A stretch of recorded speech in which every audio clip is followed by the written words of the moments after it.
ধোঁয়া ধোঁয়া বাড়ছে কিন্তু ওখানে ধোঁয়া, ওটা রেখে দিয়ে আসো। আর আমার গিফটটা দেখবে, আমার গিফটটা তুমি দেখে কেঁদে দেবে। तो कैमरामैन जल्दी फोकस करो, करो फोकस। और ये माइक पकड़ो और बोलते जाओ। আমি বলবো এবারে। দেখো এবারে আমি কিছু কথা বলবো। আগে মা পাটা সোজা করো, ঠিক করে রাখো, বেগিয়ে করে রাখো। হ্যাঁ, বা হাত দিয়ে জল দাও আর ডান হাত দিয়ে ধোয়াও, ধোয়াও, হাত দিয়ে দাও। ছোট হাত वाला इंसान। হুম, ছোট্ট ছোট্ট হাত দিয়ে, দুটো পা ভালো করে ঘষে ঘষে ধোয়া তো, সব নোংরা বের কর।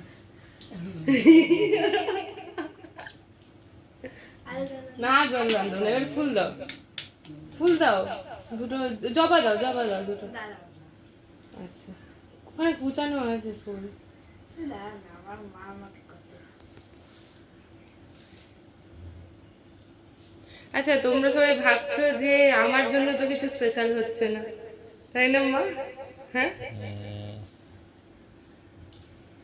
আমাকে তো মাদার্স ডে উইশও করা হয়নি। আমি বলিনি।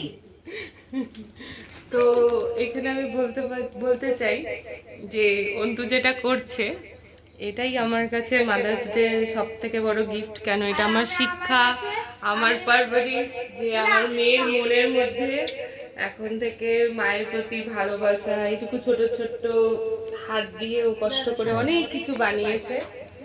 তো এটাই আমার কাছে সব থেকে বড় পাওনা, যে ও মা জিনিসটার অর্থ অনেক ছোটবেলায় বুঝতে পেরেছে। তো এটাই হয়ে গেছে ওঠো, আর তোমার গিফট দাও। এইবারে অন্তু ওর কষ্টের গিফট যেগুলো বানিয়েছে ওগুলো মাকে দেবে। দাও, আমি করছি। না না, আসো আসো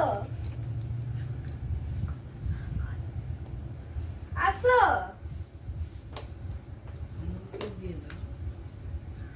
চন্দন দিয়ে দেবো তোমার পাতে। আর আমি জল আনতে পারবো না।